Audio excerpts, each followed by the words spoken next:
Defence Secretary Michael Fallon has defended the UK's military strength amid concerns about defence spending. Mr. Fallon said the UK, like the US, was urging Europe to spend more on defence. He stressed the UK was one of only 4 member states meeting NATO's 2% of GDP target, but refused to say whether his party would commit to this beyond 2016.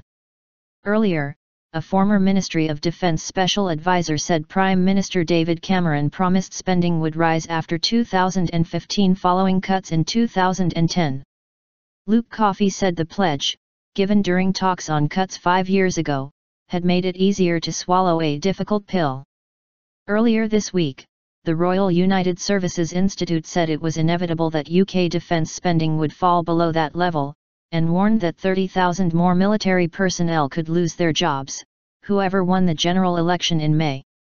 Mr. Cameron responded that the equipment budget would grow in real terms, and that further reductions in regular forces were not necessary, but added that you can't have strong defence without a strong economy. At Prime Minister's questions on Wednesday, he insisted that the country had met its NATO commitments.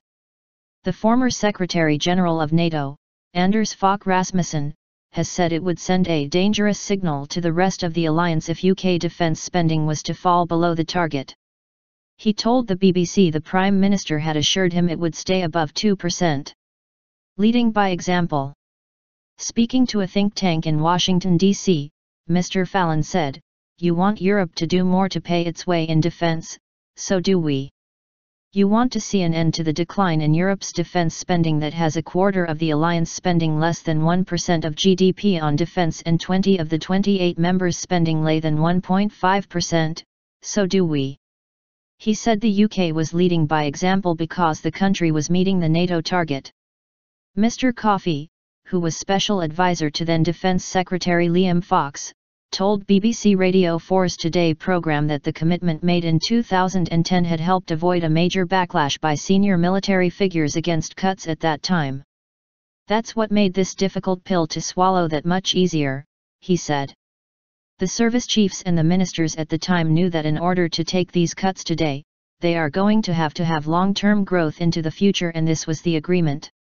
Ex-Army Chief Gen Sir Peter Wall said the Prime Minister had promised more spending when the economy improved.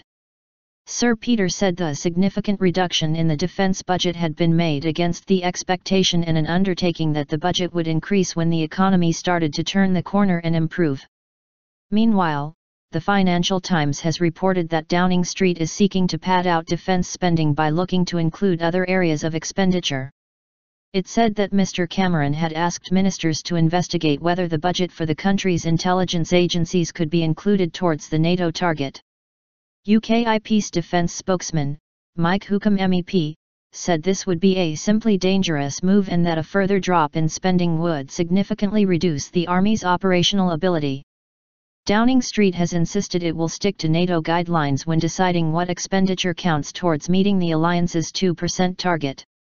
The Prime Minister told LBC Radio he had a responsibility to make sure the right decisions were made about defence and security spending.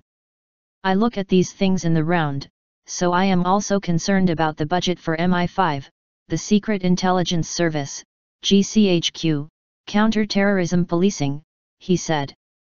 "To me all of these things are part of our national defence." Concern over cuts.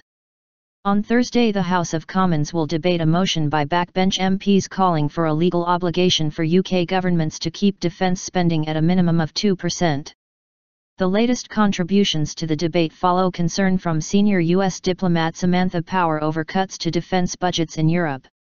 Chief of Staff General Raymond Odierno, the head of the US Army, has also voiced his reservations about the falling proportion of the UK's national wealth being spent on the military. Of the 28 countries in NATO, just 4, including Britain, meet NATO's 2% target. At a NATO summit in Wales in September 2014, Mr. Cameron said all members would halt any decline in defence spending and move towards the 2% target over the next decade. The UK government has committed to the 2% spending target until the end of this Parliament, but there has been no commitment beyond that from either the Conservatives or Labour.